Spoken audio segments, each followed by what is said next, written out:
La desatención que padecemos nuestras empresas se traduce en una falta de soluciones concretas a los problemas estructurales que hemos puesto sobre la mesa de la consellera del Medio Rural una y otra vez.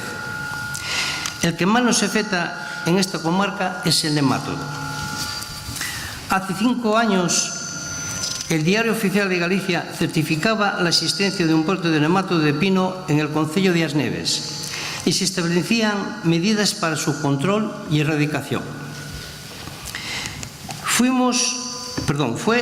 el golpe más duro que muchos hemos vivido porque entendíamos que podría peligrar nuestro medio de vida para nuestras empresas, pero también para los propietarios afectados.